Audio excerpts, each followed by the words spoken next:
Hustling, hustling, hustling, hustling, hustling, hustling, hustling, hustling, hustling, hustling, hustling, hustling, hustling, hustling. Get money, yeah. Every day I'm hustling.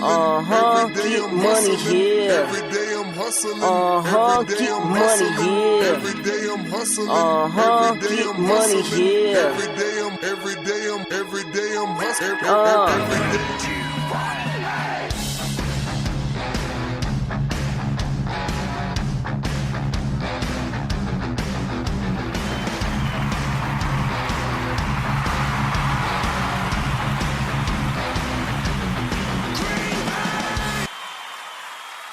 Hello and welcome everybody to another live edition of First and Goal with your host, me, Jay in the UP, and Dave at Steak and Cheese. Say hello, Dave. Hey, what's up, Cheesehead? All right, and today we are joined with another special guest. We have Bruce he is from PackersForTheWin.com to join us to talk Packers draft updates and, a bunch of other stuff that we've got. Good morning, Dave, Bruce. Good morning. Okay, so right away we are going to start like we do every day here now with our news updates. So, Bruce, if you have anything, jump right in. Don't feel shy. And Dave, I ain't got much today. I've been so busy, so I'm going to let you take this one away. So here we go. News updates. Well, we did miss something on last episode we failed to bring up, and that is Russell Wilson's contract extension. Seattle basically believed Russell's bluff and threw all the money they could at. Yeah, I'm sure you will give us details here in just a minute of how that breaks down. We'll talk more about that. But yeah, I thought it was funny because where was he going to go? He was under contract still. Bruce, you got anything? Exactly. Yeah, it's kind of needs for the game. The quarterback plays good. You got to pay him pretty much whatever they want. I think one of the big factors there is getting a percentage of the salary cap. It seems like teams are overpaying on salary to avoid setting that precedent. And I think we're going to keep seeing quarterback salaries go up. People compare it to Aaron Rodgers' contract. He has just as many Super Bowls. I don't think he's as good. But every year you got to keep paying these guys more to make sure that they don't take a percentage of the cap. Yeah. I think the stat I always kind of remember is that since 2000, no quarterback accounting for over 13% of the average cap has won the Super Bowl. And so that's why I think the Aaron Rodgers extension 2 years early puts him right at 13.8% going forward when you figure in the annual cap increases. So, I think that's where you have to look at these things because, the national media likes to throw around numbers and all that, but you got to look at actual annual what the team's got to take against their cap to figure out if it's a good contract or not. Well, quarterbacks have to go ahead and request more guaranteed money because of the Kirk Cousins deal. So that's why Russell got a lot of guaranteed money in his. Yeah, that's just the way it goes. What are those numbers exactly, Dave? I believe it was for 4 years, $140 million, and then $65 million guaranteed.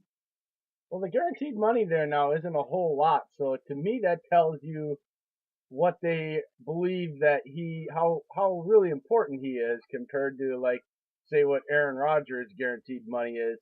You see what I'm saying there? There's a big gap in the actual guaranteed money of that $140 million. Well, a lot of the guaranteed money is coming in the first couple of years from what I was reading. Well, yeah, but Aaron Rodgers had over $100 million guaranteed, and his broke down was like $140 million or something. 100 with the other contract added in, he was over $100 million or 100. What was it, 95 or 105 million guaranteed? So it's just a big gap. $40 million is a lot of money in guaranteed. No, I see what you're saying. But anyway, we will move on. Bruce, the big question, we've been talking a lot about Cole Madison, and I know you love to break down guards especially. So my big question for you right off the bat is just, what's the difference in what we can expect from Cole Madison compared to the guys that are draft eligible that you like this year, and how do they compare? Yeah, so Cole's an interesting case. If you look at what he came out last year, he played right tackle in college, had maybe some problems with the edge, was a good pass protector, showed good mobility, could get up and pull, and definitely fit the system. But it looked like guard was going to be the best move for him in the pros. And I think if you looked at the scouting report last year and compared it to a lot of the mid-round guys this year, it's really similar. The big factor with him is going to be where's his mind at. I mean, it's really a sad situation that, his friend passed. That's obviously going to mess with his head. He's questioning if he even wants to play this game anymore. And this isn't a new trend. We saw it a few years ago. Chris Borland came out, had a great rookie year with the Niners, and then just walked away because he was scared about his health. I think Cole Madison needs to mentally get over that now if he's going to be a contributor. But if he is there and he's got his whole heart into it, I definitely think he can be a contributor. Now, is he a guy that even when you were coming out last year, moving it forward, if he was, let's put it like this, if he was in the draft this year, would he be a guy you look at and say, yes, he fits in very well with the zone run scheme we assume and probably know they're going to run with LaFleur? I think he'll fit. I don't think his mobility was on display as much as some of the other guys coming out this year, but I definitely think he'd be a fit. When you look at this year's class, it's pretty light at the top, but once you get into those mid-rounds, there's a lot of options, and I think he would be a good fit there. Okay. And are there any guys, since we've talked last, that are you're higher on now since the whole process is kind of done leading to the draft? Or that maybe, you were high on before, but, now you've reviewed tape and looking at, and maybe you're not so high on now? Number one, obviously, Jachai Polite is the guy that everybody's talking about. He really had a terrible combine, had brutal interviews. Fell off the cliff. What's that? Well, I was going to say, he basically fell off the cliff on draft boards.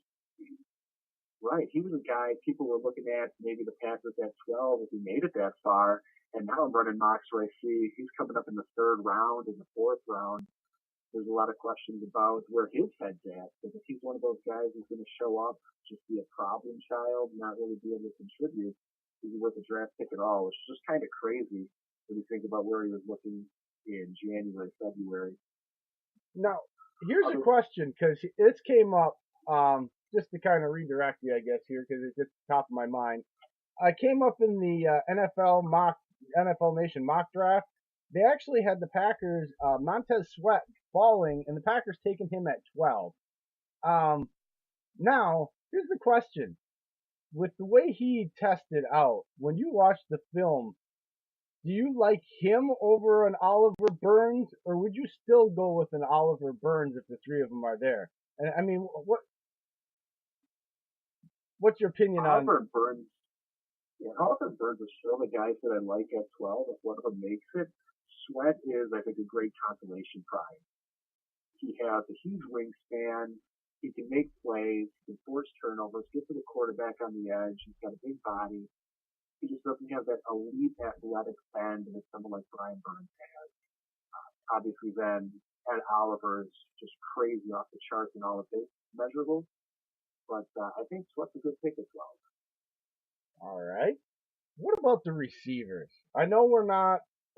I mean, we can kind of lump the receivers and tight ends because I think there's a lot of running backs, and we can all agree they're probably going to take a running back somewhere in the mid rounds just because of the scheme here. But there's a lot of receivers that it's not so much the first round here, Bruce, but that 44 pick, or even trading up to the top to get one of those guys. Who are the guys that you definitely are just in love with at this point in the process? Two guys that really stick out to me in play the second round. Hakeem Butler, big body, Hallelujah, that contested catch. Yeah, I know he's everything kind of you'd want Noah Fant to be. I think he can get those contested catches though, and Noah Fant can't. He gives you that catch radius. He uses enough speed and moves to really be a huge weapon, especially as a big body receiver that LaFleur likes to use. Deebo Samuel is the other guy that I've liked from really early on in the process. He seems like the prototypical slot guy, someone who grew up to Cobb and maybe even exceeded productivity. And then if he falls, I mean, N'Keal Harry's a guy that people look at as the first round, but you do see him drop into the second to mocks. I think he's got a lot of talent. and would definitely be worth it if he would have fallen that far.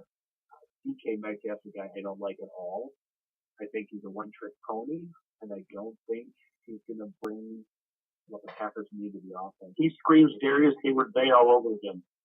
Yeah, he is. He's kind of a lot like that, a stronger Darius Hayward Bay. People compare physique to David Boston, but I don't know if he can get that productivity.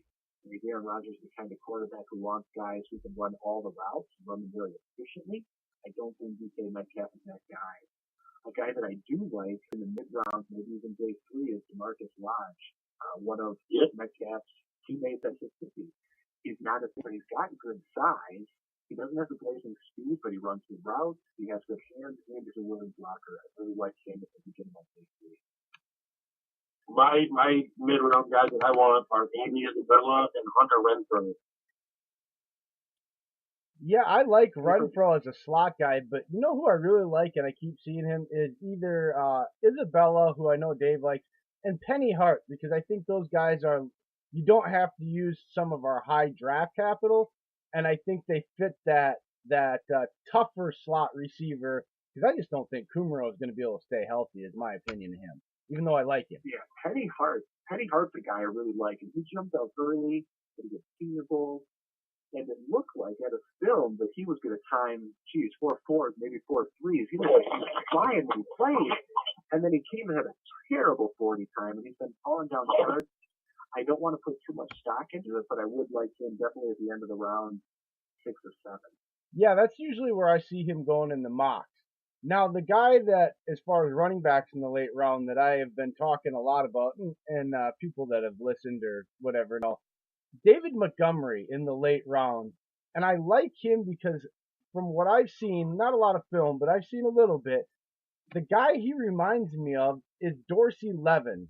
And then I look at just his overall running style and his body type.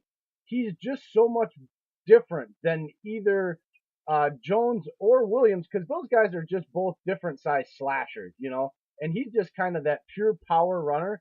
But I think he's good enough in pass protection, and I think he's good enough to use in the screen game where he could, you know, you can use any 3 of those guys so that you're not, giving away anything on film or whatever as far as personnel. What do you think of him? Yeah, David Montgomery's a really good player. He was a guy that was falling a lot, and it seems like he's moving up boards lately.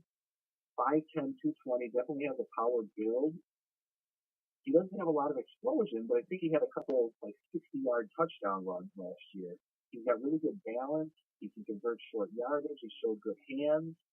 And even though he's a powered back, it looks like he's a very patient runner. And he's not one of those guys who's a power back who just grabs it and plows forward. I think he would be a really unique player. He could be a power back with the patience to run zone block. And I would like to see him get into the middle. How do you feel about Darrell Henderson? Or what about Benny Snell? Benny Snell looks like he could be a steady zone blocker, but he strikes me as more of a plotter. And who was the other guy you asked about? Darrell Henderson. Darrell Henderson's a guy who just didn't jump out. I know a lot of people like him. I looked at his early film. It didn't blow me away. I'm not saying don't take it, but he's a guy who didn't go too deep to an evaluation. Yeah, I think look at his tape. He looks good, but then when he gets in the testing and stuff like that, it goes really low. Yeah. And I think there's a lot of guys, I think, running back and receiver, if you look at some of the boards, there's just a lot of guys that they kind of fit that. Yeah, they could be good, they could be solid, they're going to be anywhere on day 3 because it's a really deep draft for skill guys. What about like a 3rd round tight end? Because Dave and I discuss this a lot because it's a big topic, and they seem to be wanting to give us a tight end or receiver in the 1st round. With I just don't see happening unless some weird trade back and they end up with another high pick there in that top 40 pick, let's say. But we discussed the fact that I don't think the actual quality between Noah Fant and Hawkinson, there's that big of a drop off to guys like Steinberger and Irv Smith Jr., where you could get them in the late 2nd round or 3rd round. I just don't think that the honest tape doesn't show that big of a gap to be able to